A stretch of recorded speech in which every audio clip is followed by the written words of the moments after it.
ஜெபம் செய்வோம். ஸ்தோத்திர ஆண்டவரே, சர்வ வல்லமை உள்ள தேவனே, முது கனமுள்ள நாமத்துக்கு ஸ்தோத்திர ஸ்தோத்திர ராஜா. ஆண்டவரப்பா, கடந்த நாட்கள் முழுவதும் கண்மணி போல் பாதுகாத்து சுகன் பலன் ஜீவனை கூட்டி தந்திரே ஸ்தோத்திர ராஜா. இந்த புதிய நாளை காணும்படி ராஜா நீர் பாராட்டின கிருபலுக்காக ஸ்தோத்திரம். இந்த நாளில தியானிக்க போகிற வேத பகுதியை ஆசீர்வதிங்க ஆண்டவரப்பா. ஸ்தோத்திரம் ஆண்டவரப்பா. மிஷினரியை குறிச்சு கூட தகப்பனப்பா நாங்கள் இந்த நாளில பார்க்க போறோம். அவங்களுடைய வாழ்க்கையின் சரீரத்துல ஆண்டவரப்பா அவர்கள் எப்படி ஊழியம் செய்தார்கள், எப்படி ஆண்டவரப்பா கர்த்தருக்காக வைராக்கியமா நின்றார்கள் சொல்லிட்டு தகப்பனப்பா இந்த நாளில பார்க்கக்கூடிய மிஷினரியை குறிச்சு ஆண்டவரப்பா அதை ஆசீர்வதிங்க ராஜா. அது போல தகப்பனப்பா அந்த மிஷினரி போல தகப்பனப்பா எங்களுடைய வாழ்க்கையிலும் மாறத்தக்க வல்லமையாய் நாங்களும் ஊழியம் செய்யத்தக்க தெய்வ ஆவியானவர் கிருபை செய்யுங்க. வல்லமை உள்ள ரத்தத்தை தெளிக்கிறோம். ரத்தம் ஜெயம், ரத்தம் ஜெயம். ஜெபத்தை கேட்டதற்காக நன்றி. இயேசு கிறிஸ்துவின் மூலம் எனக்கு ஜீவனுள்ள நல்ல தகப்பனே, ஆமேன். நல்ல காலையில இந்த ஜூம் மீட்டிங்ல இணைஞ்சுக்கிற உங்க எல்லாருக்கும் இயேசு கிறிஸ்துவின் நாமத்தினாலே வாழ்த்துக்களை தெரிவித்துக் கொள்கிறேன். இதனால நாம யாரை குறிச்சு பார்க்க போறோம்னு பாத்தீங்கன்னா, தாமஸ் குக்னு சொல்லிட்டு ஒரு மிஷினரி குறிச்சு பார்க்க போறோம். ஒரு தாமஸ் குக் என்பவர் பாத்தீங்கன்னா அவருடைய வாழ்க்கையினுடைய சரித்திரத்தை நம்ம படிக்கும் போது நான் கூட ஃபர்ஸ்ட் டைம் இந்த மிஷினரியை குறிச்சு தியானிக்கும் போது எனக்கே ஒரு ஆர்வம் இருந்துச்சு. ஏன்னா அந்த அளவுக்கு இவர் வல்லமையா ஊழியத்தை செய்திருக்கிறார். அது மாத்திரம் இல்லாம அநேக கணக்கான லட்சக்கணக்கான மக்களை கிறிஸ்துவத்துக்கு நேராக கிறிஸ்துவுக்குள்ள நடத்தி இருக்கிறத இவருடைய வாழ்க்கை சரித்திரமானது இன்னும் வரைக்கும் என்ன பண்ணப்படுதுன்னா பேசப்பட்டு வருகிறது. முதலாவது அவரு குறிச்சு ஒரு சின்ன ஒரு இன்ட்ரோடக்ஷன் மாத்திரம் நான் சொல்றேன். இந்த தாமஸ் குக் பார்க்கும்போது ஒரு வழக்கமான வணிகர் போல இவர் என்ன பண்ணலன்னா இல்ல, இவர் ஒரு இவர் அநேக ஜனங்கள் இந்த பிரயாணங்கள் மிஷினரி பிரயாணங்களை கூட்டு போகிறதுக்காக அந்த மாதிரி ஊழியத்துல ஈடுபட்டவராக இருந்தார். ஒரு நல்ல ஒரு சிந்தனையாளராகவும் சமூக சேவை நோக்கமாக கொண்ட ஊழியம் செய்த ஒரு ஊழியக்காரரும் இருந்தார். நல்ல ஒரு சிந்தனையாளரா இருந்து சமூக நலனுக்காக அந்த நோக்கத்தை கொண்டு ஊழியம் செய்தவராக அவர் காணப்பட்டார். அவரது பயணங்கள் பார்க்கும்போது சுற்றுலா இடங்கள், அப்புறம் பார்க்கும்போது மக்களின் நலன், ஒழுக்கம், கல்வி, மதம் மற்றும் சமூக முன்னேற்றம் இவங்க எல்லாவற்றிலும் இவர் என்ன இருந்தாருன்னா முன்னேற்றம் அடைவதற்காக இவர் ஒரு எக்ஸாம்பிள், ஒரு ரோல் மாடலாக இருந்தார். இவரது இளம் வயதினுடைய ஊழிய அழைப்பை பத்தி நாம பார்க்கும்போது தாமஸ் குக் அவங்க பார்க்கும்போது நவம்பர் 22 1808 இங்கிலாந்து நாட்டில் உள்ள டெர்பினைஷையர் மேல்பார்னில் ஒரு விசுவாசமிக்க ஒரு கிறிஸ்துவ பாப்டிஸ்ட் குடும்பத்துல பிறந்தவர். இவர் நல்ல ஒரு விசுவாசம் நிறைஞ்ச ஒரு பாப்டிஸ்ட் குடும்பத்துல பிறந்தவரா இருந்தார். இவர் ஃபர்ஸ்ட் ஸ்டார்டிங்ல ஒரு கார்பரேட்டர், அதாவது மரக்கடையில வேலை பார்த்துட்டு வரும்போது அவர் என்னன்னா அவருக்குள்ள கிறிஸ்துவின் அன்பு ஊற்றப்பட்டதுனால அதுக்கப்புறமா அவரு கர்த்தருக்காக வைராக்கியமா ஊழிய செய்யறதுக்காக தானே என்ன பண்ணுறாருன்னா அர்ப்பணிக்கிறார். தியாக மனப்பான்மையோடு அர்ப்பணித்து அப்புறம் பார்க்கும்போது அவருடைய வாலிப நாட்களில அவர் என்ன பண்றாரு பாத்தீங்கன்னா இந்த மதுபானம் குடிக்கிறாங்க பாத்தீங்களா, அந்த மதுபானத்துக்கு எதிராக ஒரு இயக்கம் இருக்கு. அந்த இயக்கத்துல போயிட்டு இவர் சேர்றார். அது என்னன்னு பாத்தீங்கன்னா டெம்பரன்ஸ் சொல்லிட்டு ஒரு இயக்கத்துல போயிட்டு இவர் இணையறார். இணைஞ்சதுக்கு அப்புறம் அவரு என்ன பண்றாருன்னா அவரு வாலிப நாட்களில அந்த குடிக்கிறவங்களுக்கு எதிர்த்து என்ன பண்றாருன்னா போரிட்டு அந்த இயக்கத்துல சேர்ந்து அநேகர் என்ன பண்றாருன்னா அதுல இருந்து மாற்றி கொண்டு வரார். இவர் தாமஸ் குக் பார்க்கும்போது 1841 மது விலக்கு ஒழிக்கும் பிரச்சாரத்துல ஃபர்ஸ்ட் அவர் எப்ப அந்த பிரச்சாரத்துல ஈடுபட்டார்னு பாத்தீங்கன்னா 1841 தான் பிரச்சாரத்துல ஈடுபட்டார். அவரு லெஸ்டர் நகர்ல இருந்து லெஃபேரோ வரைக்கும் 570 பேர் பயணிக்க ஒரு சிறப்பு ரயில் பயணத்தை அவர் ஏற்பாடு செய்தார். ஃபர்ஸ்ட் கிறிஸ்டானிட்டியில கிறிஸ்துவர்கள் எல்லாம் ஏதாவது ஒரு மீட்டிங்ல அட்டென்ட் பண்ணாலும் சரி, ஏதாவது ஒரு மீட்டிங் போனோம்னா ரொம்ப தூரத்துல இருக்குதுன்னு சொல்லிட்டு அவர் அறிஞ்சு கொண்டதுனால இவர் என்ன பண்றாருன்னா தன்னுடைய சொந்த செலவுல என்ன பண்றாருன்னா லெஸ்டர்ல இருந்து லெஃபேரோ வரைக்கும் 570 பேர் அதாவது குறிப்பிட்ட ஒரு நபர் மாத்திரம் அந்த ரயில்ல பயணிக்கலாம் அப்படின்னு சொல்லிட்டு அந்த பயணத்தை அவர் ஏற்படுறார். இதுதான் அவருடைய முதல் ஊழிய பயணம்னு சொல்லிட்டு சொல்லப்பட்டிருக்கு. அப்புறம் பார்க்கும்போது இந்த தாமஸ் குக் அவங்க பார்க்கும்போது அவருடைய நோக்கமோ அவருடைய எண்ணமோ என்னவா இருந்துச்சுன்னா, ஆரோக்கியமான வாழ்க்கையை வாழ வேண்டும் என்பதற்காக மது விலக்கை ஒழிக்க விழிப்புணர்வு நிகழ்ச்சியை அவர் என்ன பண்றாருன்னா ஏற்பாடு செய்யறார். எல்லா ஜனங்களும் நல்ல ஆரோக்கியமான வாழ்க்கை வாழணும், எல்லாருமே சமாதானமா இருக்கணும், எல்லாரும் ஒற்றுமையா இருக்கணும் அப்படின்னு சொல்லிட்டு என்ன பண்றாருன்னா மது விலக்கை ஒழிக்கக்கூடிய ஒரு விழிப்புணர்வு நிகழ்ச்சி அவர் ஏற்படுத்துறார். இந்த 570 பேருமே அந்த மீட்டிங்ல தான் போயிட்டு என்ன பண்றாங்கன்னா ஃபர்ஸ்ட் டைம் அட்டென்ட் பண்றாங்க. அப்புறம் இவருடைய மிஷனரி ஊழியத்தை பத்தி பார்க்கும்போது கர்த்தரின் பிரசன்னத்துல தான் அவர் ஃபர்ஸ்ட் தொடங்குறாரு. கர்த்தருடைய பிரசன்னத்துல தொடங்கி நல்ல ஒரு சுறுசுறுப்பு மிக்க ஆங்கிலிக்கன் போதகரா இருந்தாரு. ஃபர்ஸ்ட் இவர் ஆங்கிலிக்கன் போதகரா இருந்து அப்புறம் பார்க்கும்போது மெத்தடிஸ்ட் பிஷப்பாக மாறுறார். மெத்தடிஸ்ட் பிஷப்பாக மாறி பிரசன்னத்தோடு என்ன பண்றாருன்னா ஊழியம் செய்யறாரு. பிரசன்னத்தோடு ஊழியம் செய்யும் போது இந்த தாமஸ் குக்கு கிட்டத்தட்ட பார்க்கும்போது இந்த அட்லாண்டிக் பெருங்கடல் நமக்கு தெரியும். இந்த அட்லாண்டிக் பெருங்கடல அவருடைய சொந்த செலவுல 9 முறை இந்த கப்பல் வழியா என்ன பண்ணிருக்கிறார், பயணம் செய்திருக்கு. 9 முறை என்ன பண்ணிருக்காருன்னா தன்னுடைய சொந்த செலவுல சுற்றி வந்திருக்கிறார். அப்புறம் தாமஸ் குக் பார்க்கும்போது 1845ஆம் ஆண்டு தாமஸ் குக் அண்ட் சன் சொல்லிட்டு ஒரு பயண நிறுவனத்தை என்ன பண்றாருன்னு துவங்குறார். எல்லாரும் என்ன பண்ணலாம், அநேக இடங்களுக்கு போய் சுற்றுலா தலங்கள்லாம் போய் சுற்றி பார்க்கலாம் அப்படின்னு சொல்லிட்டு ஒரு நிறுவனத்தை அவர் என்ன பண்றாருன்னா தொடங்குறார். அது எப்ப தொடங்குறாருன்னு பாத்தீங்கன்னா 1845ல தொடங்கி அது எதுக்காக அவர் தொடங்கினாரு, எந்த நோக்கத்துக்காக தொடங்கினாருன்னு பாத்தீங்கன்னா மக்களுடைய நலனுக்காக, அப்புறம் கல்வியினுடைய நோக்கத்துக்காக என்ன பண்ணப்பட்டார்னா அந்த ஒரு நிறுவனத்தை தொடங்குறார். இந்த நிறுவனத்தை தொடங்கி அவரு சும்மா இல்லாம என்ன பண்றாருன்னா திரும்ப 1855ல சர்வதேச பயணமாக அந்த இன்டர்நேஷனல் டூரிசமாக அவர் தொடங்கின அந்த டூரிசம் ஆனது மாற்றப்படுது. எல்லாரும் என்ன பண்றாங்கன்னா அந்த டூரிசம்னால பயனாடுறாங்க. நிறைய பேர் என்ன பண்றாங்கன்னா அவங்க வாழ்நாளில போயிராத இடத்துக்கெல்லாம் என்ன பண்றாங்கன்னா இவங்க போறாங்க. காரணம் என்னன்னா இவர் அந்த பயணத்துக்கெல்லாம் டிக்கெட் விலை குறைச்சிருந்ததுனால நிறைய பேர் என்ன பண்ணாங்க, பயணிச்சாங்க. நிறைய பேர் அவங்க பார்க்க முடியாத இடத்துக்கெல்லாம் பார்த்தாங்க. எந்தெந்த இடத்துக்குலாம் அவர் கூட்டின்னு போனாருன்னு பாத்தீங்கன்னா ஐரோப்பா, எகிப்து, ஹோலி லேண்டு, அதாவது ஹோலி லேண்டுன்னா ஜெருசலேமு, அப்புறம் அமெரிக்கா. அப்போஸ்தலனாகிய பவுல் நம்ம எல்லாருக்கும் தெரியும். அப்போஸ்தலனாகிய பவுல் பைபிள்ல சம்பந்தப்பட்ட பைபிள்ல சொல்லப்பட்டுள்ள அநேக இடங்களுக்கு இவர் என்ன பண்றாருன்னா அப்போஸ்தலராகிய பவுல் போன இடத்துக்கு பவுல் போன இடத்துக்கு எல்லாம் இவர் என்ன பண்றாருன்னா கூட்டின்னு போறார். எதுக்காக கூட்டின்னு போறாருன்னா அவங்களுடைய விசுவாசத்தை தூட்டுவிக்கிறதுக்காக, அவங்களுடைய விசுவாசத்தை ஊக்குவிக்கிறதுக்காக, தூண்டப்படுவதற்காக இப்படிப்பட்ட பயணங்களை அவர் என்ன பண்றாருன்னா இன்டர்நேஷனல் டூரிசமாக டிசைட் பண்றாரு. அப்படி மாறிடுச்சு.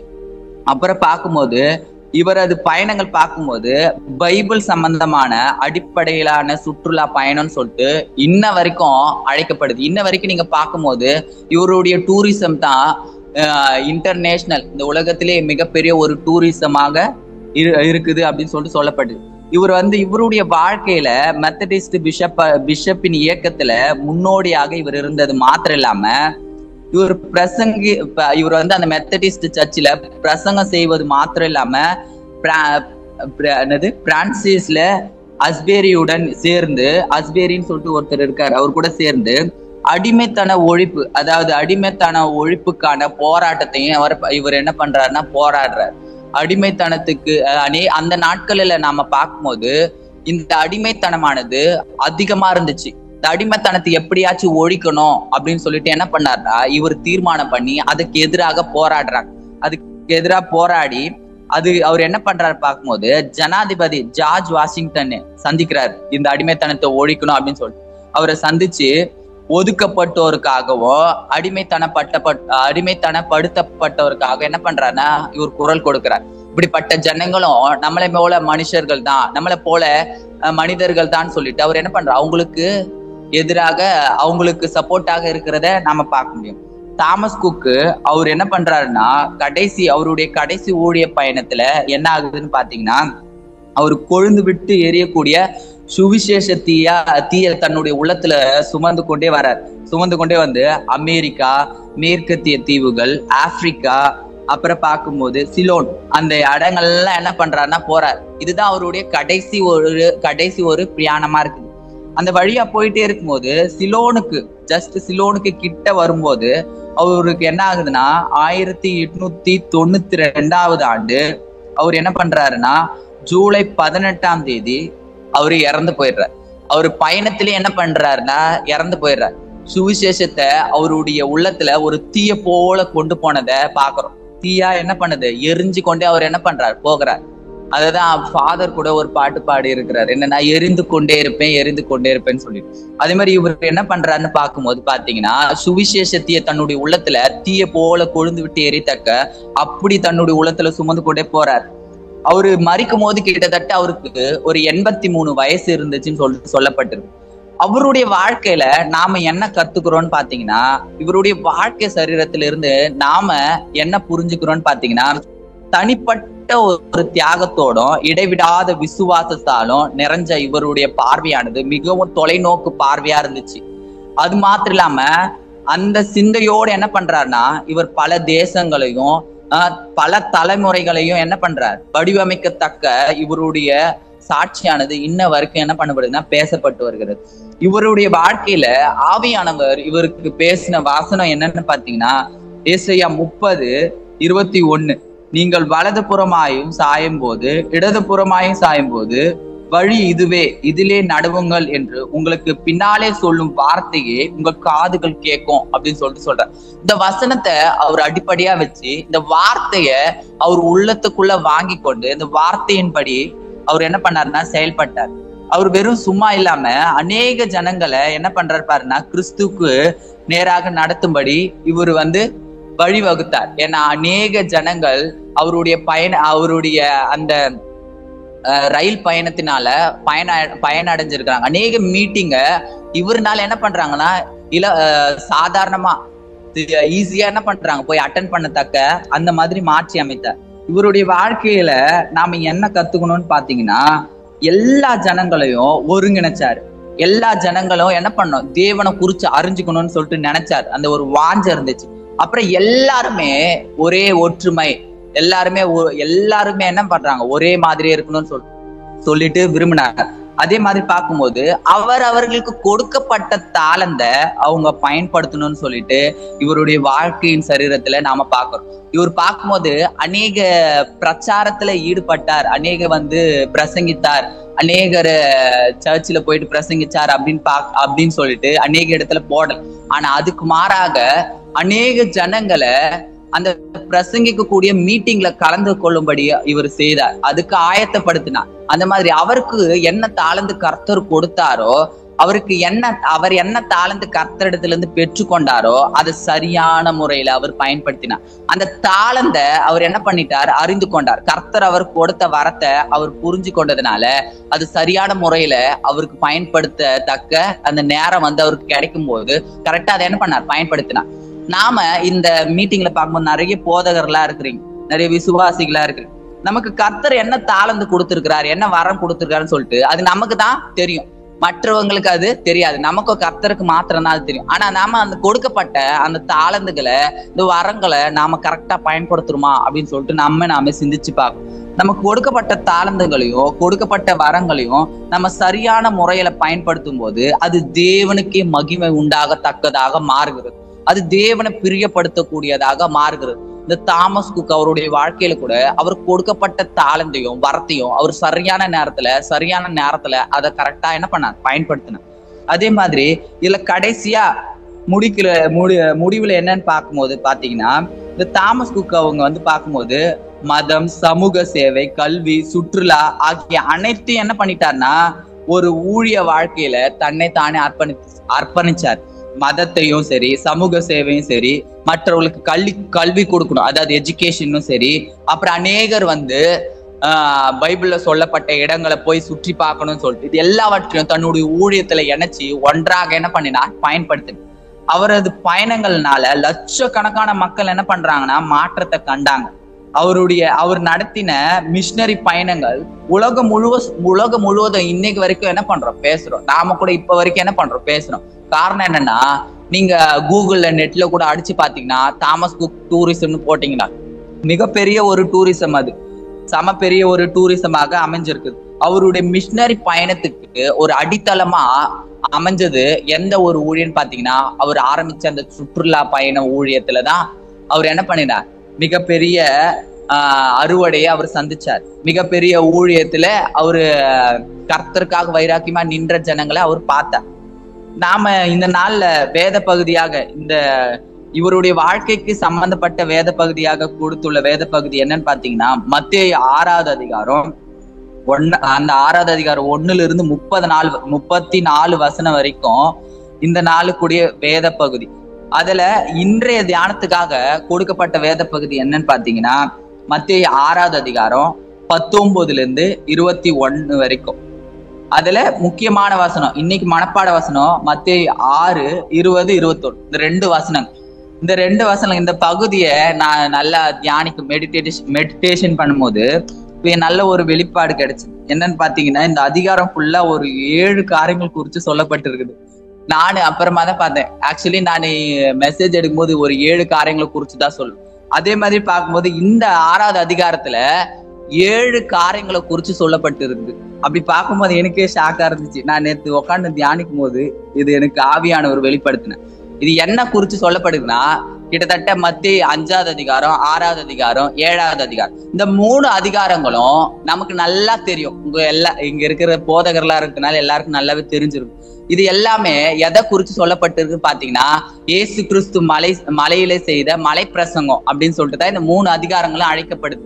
இயேசு கிறிஸ்து மலையில ஜனங்களுக்கு என்ன போதிச்சார், என்ன காரியத்தை குறிச்சு சொன்னாரு, என்ன வார்த்தையை குறிச்சு சொன்னார், என்ன வார்த்தையினால அவர்களுக்கு உபதேசிக்கப்பட்டது, என்ன வார்த்தைய அந்த ஜனங்களுக்கு அவரு சொன்னா புரிஞ்சுப்பாங்க அப்படின்னு சொல்லிட்டு அப்படிப்பட்ட காரியங்கள் தான் 5, 6, 7 இந்த 3 அதிகாரங்கள்ல சொல்லப்பட்டது. இந்த மத்தேயு 6வது அதிகாரத்துல பார்க்கும்போது கிட்டத்தட்ட இது ஒரு 7 பாகமா இருக்குது. ஃபர்ஸ்ட் பார்க்கும்போது மத்தேயு 6வது அதிகாரம் 1 4 வசனம் நீங்க வாசிச்சு பாத்தீங்கன்னா, அதுல நாம செலுத்தக்கூடிய தர்ம காரியம் குறிச்சு சொல்லப்படுது. நீயோ தர்ம காரியம், அதாவது நீ மத்தவங்களுக்கு உதவி செய்யும் போது அநேகர் பார்க்கிற வண்ணமா நீ உதவி செய்யக்கூடாது. உன்னுடைய வலது கை கொடுத்து இடது கைக்கு என்ன பண்ணக்கூடாது, தெரியக்கூடாது அப்படின்னு சொல்லிட்டு இந்த மத்தேயு 6வது அதிகாரம் 1 4 வசனம் வரைக்கும் கொடுக்கிறத பத்தி சொல்லப்படுது. மத்தவங்களுக்கு உதவி செய்கிறதுல நாம என்ன பண்ணக்கூடாது, நிறைய பேருக்கு தெரிஞ்ச மாதிரி காட்டுற அளவுக்கு நம்ம உதவி செய்யக்கூடாது அப்படின்னு சொல்லப்படுது. அதுக்கப்புறம் பார்க்கும்போது 2வதாக மத்தேயு 6வது அதிகாரம் 5 15 வசனம் வரைக்கும் நாம ஜெபிக்கக்கூடிய ஜெபங்களை சொல்லப்படுது. நீங்க அஞ்ஞானிகளை போல ஜெபிக்க கூடாதுன்னு சொல்லிட்டு அங்க இயேசு கிறிஸ்துவே என்ன பண்றாருன்னா, ஒரு மாடல் பிரேயர் என்ன பண்றாருன்னா அவங்களுக்கு சொல்றாரு, இப்படிதான் நீங்க ஜெபிக்கணும், இப்படிப்பட்ட டைப்ல தான் நீங்க என்ன பண்ணணும், ஜெபிக்கிறவர்களா இருக்கணும் அப்படின்னு சொல்லிட்டு ஒரு மாடல் பிரேயரை அந்த இடத்துல கொடுக்குறாரு. நீங்க ஜெபிக்கும் போது அஞ்ஞானிகளை போல என்ன பண்ணாதீங்க, வீண் வார்த்தைகளை சேர்க்காதீங்க, வீண் வார்த்தையினால அலப்பாதீங்க அப்படின்னு சொல்லிட்டு சொல்லப்படும்.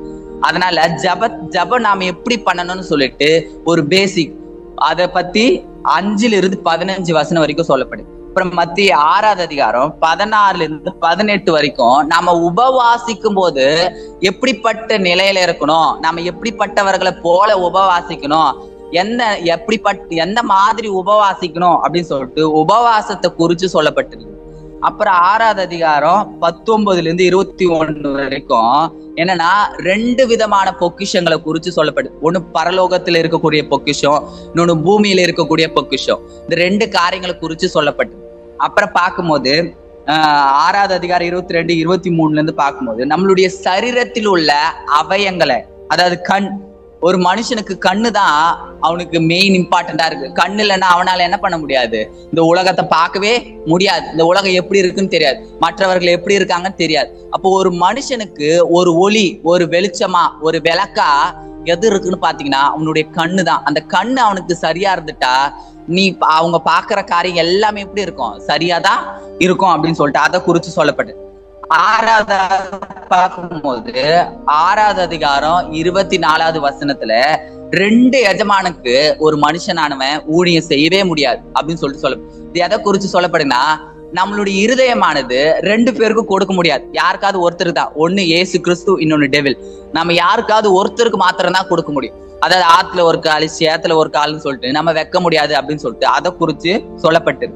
கடைசியா பார்க்கும்போது மத்தேயு 6வது அதிகாரம் 25-34 வரைக்கும் நாம நிறைய டைம் இதை குறிச்சுதான் யோசிப்போம். நாளைக்கு என்ன சமைக்கலாம்? நிறைய குடும்பத்துல இருக்கக்கூடிய ஸ்திரீகளா இருக்கக்கூடிய கல்யாணம் ஆனவங்க என்ன பண்ணுவாங்க, நாளைக்கு என்ன சமைக்கலாம், நாளைக்கு காலையில என்ன சமைக்கலாம், மத்தியானம் என்ன சமைக்கலாம், நைட்டுக்கு என்ன சமைக்கலாம்னு சொல்லிட்டு முன்னாடி என்ன பண்ணுவாங்க, பிளான் பண்ணுவாங்க. அதை குறிச்சு சொல்லப்படுது. நீ என்னத்தை உண்போ என்னத்தை குடிப்போன்னு சொல்லிட்டு நாலு தினத்தை குறிச்சு நீ கவலைப்படாத, இன்னைக்கு நாள் கடந்து போகிறத குறிச்சு என்ன பண்ணு, மேலானதா நினை அப்படின்னு சொல்லிட்டு அதை குறிச்சு சொல்லப்படும். இந்த மத்தேயு 6வது அதிகாரம் பார்க்கும்போது கிட்டத்தட்ட ஒரு 6 பகுதிகளாக பிரிச்சு இயேசு கிறிஸ்து உபதேசிச்சு இருக்கிறத பார்க்க முடியும். இதுல நம்மளுடைய தியானத்துக்காக என்னன்னா, இந்த மத்தேயு 6வது அதிகாரம் 19-21 வரைக்கும் சொல்லப்பட்டுள்ள 2 விதமான பொக்கிஷங்களை குறிச்சு சொல்லப்பட்டு. என்னன்னா, ஒண்ணு பூமிக்குரிய பொக்கிஷம், இன்னொன்னு பரலோகத்தினுரிய பொக்கிஷம். பூமியில இருக்கக்கூடிய பொக்கிஷமானது நம்ம பாக்குறது, இந்த உலகத்துல நம்ம அநேக பொண்ணோ பொருட்களோ புகழோ பேரோ, நான் நல்லா படிச்ச டிகிரி, எஜுகேட்டட் பீப்புள், நான் நிறைய படிச்சிருக்கேன் அப்படின்னு சொல்லிட்டு அதெல்லாம் என்னன்னா, இந்த பூமிக்குரிய நிலையில பார்க்கும்போது அது எல்லாமே அழிஞ்சு போகக்கூடியதா இருக்கும். எல்லாமே என்ன பண்ணுனா, கடைசி நாட்களில நாம இறந்ததுக்கு அப்புறம் நம்மளுடைய சரீரமானது எப்படி அழிக்கப்பட்டு போதோ அந்த மாதிரி அழிஞ்சு போகக்கூடிய பொருள்.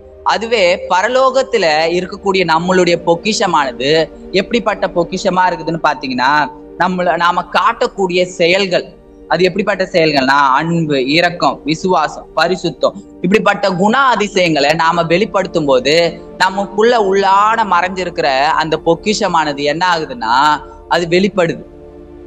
ஒரு வசனமானது சொல்லப்படுது. இதுல என்னன்னா, நம்மளுடைய இருதயம் எங்க இருக்குன்னு பாத்தீங்கன்னா, நம்மளுடைய இருதயம் எது மேல அதிகமா இருக்குன்னா, நம்ம எது மேல அதிகமா அக்கறை வச்சிருக்கிறோமோ, எது மேல அதிக இம்பார்ட்டன்ட் வச்சிருக்கோமோ அது மேலதான் நம்மளுடைய இருதயமானது அதிகமா இருக்கும் அப்படின்னு சொல்லிட்டு வசனம் சொல்லப்படுது.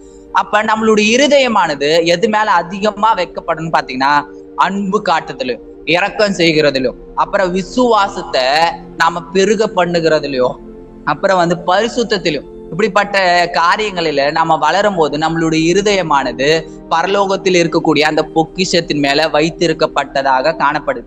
நாம பூமிக்குரிய ஆசீர்வாதங்களா இருக்கக்கூடிய பொன், வெள்ளி, அப்புறம் பேர், புகழ், இதெல்லாம் மேல நம்மளுடைய இருதயம் வைத்தாக்கா அது கொஞ்ச நாட்களில் என்ன ஆகுனா அழிந்து போயிடும், அது இல்லாம போயிடும். ஒரு மனுஷன் வாழக்கூடிய நாட்கள் வரைக்கும் தான் அவனை குறிச்ச பேரும் புகழும் பேசப்படும். அவன் மரிச்ச பின்பு அவனை குறிச்சு என்ன பண்ண மாட்டான், அதிகமா பேச மாட்டாங்க. அதுவே அவங்க செய்த நற்கிரியைகளையும் நல்ல காரியங்களை குறிச்சும் அதிகமா பேசப்படுறதுக்கு காரணம் என்னன்னு பாத்தீங்கன்னா, அவங்க அந்த நாட்களில செய்த நன்மையை குறிச்சு, அவங்க அந்த நாட்களில நன்மையான குணங்களை வெளிப்படுத்தினா.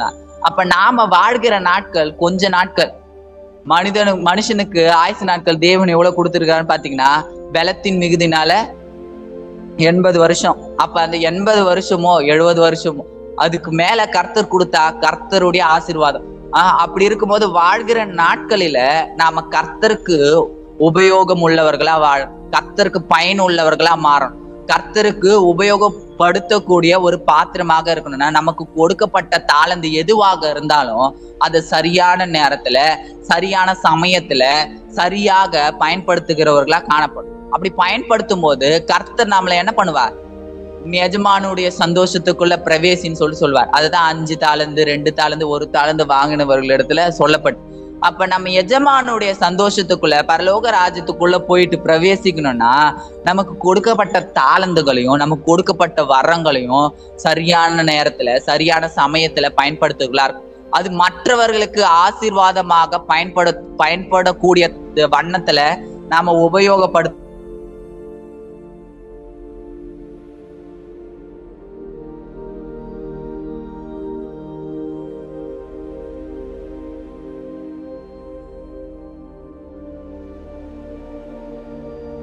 கரெக்டா பயன்படும். ஏன்னா தாமஸ் குக் அவருடைய வாழ்க்கையில கூட நாம அதைத்தான் என்ன பண்ணோம் பார்த்தோம். அப்ப நாம இந்த நாள்ல தாமஸ் குக் அவர்களுடைய வாழ்க்கையினுடைய சரித்திரத்திலிருந்து என்ன கருத்துக்கிறோம் பாத்தீங்கன்னா, அவர் எல்லா காரியத்தையும் விசுவாசிச்சு கர்த்தரை நம்பினனால அதன்படி செய்தார். நம்ம ஜெபம் செய்வோம். சோத்திர ஆண்டவரே, சர்வ வல்லமை உள்ள தேவனே, முது கனமுள்ள நாமத்துக்கு ஸ்தோத்திர ஸ்தோத்திர ராஜா. இந்த நாள்ல கூட ஆண்டவரப்பா தியானிச்ச வேத பகுதியின்படி தகப்பனப்பா மிஷனரி தாமஸ் குக் அவருடைய வாழ்க்கையில் ஆண்டவரப்பா அவர் கொடுக்கப்பட்ட தாழ்ந்துகளையும் வரங்களையும் தகப்பனப்பா அவர் சரியாய் பயன்படுத்தினார்.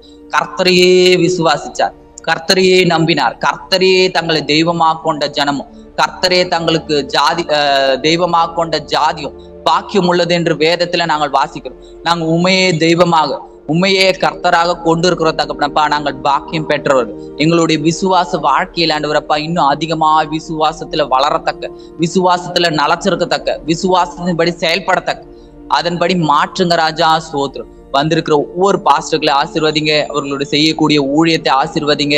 கல்வாரி சேப்பல்ல நடக்கக்கூடிய ஒவ்வொரு ஊழியத்தையும் ஆசீர்வதிங்க ராஜா. இந்த ஊழியத்துல தேவ ஆவியானவருடைய கரம் இருக்கிற தயவுக்காக ஸ்தோத்திரம். இந்த நாள் வரைக்கும் ஆண்டவரப்பா ஆச்சரியமாய் நடத்தின தேவனே, இனி வருகிற நாட்களில் ஆண்டவர கல்வாரி சேப்பல் இன்னும் அதிகமா அநேக இடங்களில வளரத்தக்க, அநேக இடங்களில் ஆண்டவரை பெயர்பட்டு நிற்கத்தக்க தேவ ஆவியானவர் கிருபை செய்யுங்க தகப்பனப்பா. ஊழியம் செய்யக்கூடிய ஒவ்வொரு ஊழியக்காரர்களை ஆசீர்வதிங்க, அவர்கள் குடும்பங்களை ஆசீர்வதிங்க, அவர்கள் சபைக்கு வரக்கூடிய விசுவாசிகளை ஆசீர்வதிங்க. அங்கிளுக்காக, ஆன்டிக்காக, அவர்களுக்கு கொடுக்கப்பட்ட 3 பிள்ளைகளுக்காக ஆண்டவரப்பா, மருமகளுக்காக, ஆண்டவர் பேர பிள்ளைகளுக்காக ஸ்தோத்திரம். குடும்பமாய் ஆண்டவரப்பா ஊழியத்துல இணைத்து ஆண்டவரப்பா இந்த நாள் வரைக்கும் செயல்படத்தக்க தெய்வம் பாராட்டின கிருபைகளுக்காக ஸ்தோத்திரம். இனி வருகிற நாட்களில் ஆண்டவரப்பா இன்னும் அதிகமாய் பயன்படுத்துங்க. அவர்களுக்கு சரீரத்துல எந்த ஒரு பலவீனமும் வராதபடி பாதுகாத்து கொள்ளுங்க ஆண்டவரப்பா. ஸ்தோத்திரம். ஹாஸ்டல் ஊழியம் ஆண்டவரப்பா, லெப்ரன்சி ஊழியம் ஆண்டவரப்பா, HIV ஊழியம், எல்லா ஊழியத்தையும் ஆசீர்வதிங்க. எஜுகேஷன் ஊழியம், எல்லா ஊழியத்தையும் ஆசீர்வதிங்க ராஜா. அதனுடைய தேவைகளை எல்லாம் சந்திங்க. தேவ ஆவியானவர் கரம் கூடவே இருந்து நடத்த போகிற தயவுக்காக ஸ்தோத்திரம். வல்லமை உள்ள ரத்தத்தை தெளிக்கிறோம். ரத்தம் செய்யும், ரத்தம் செய்யும். ஜபத்தை கேட்டதற்காக நன்றி. இயேசு கிறிஸ்துவின் மூலம் எனக்கு ஜீவனுள்ள நல்ல தகப்பனே, ஆமென்.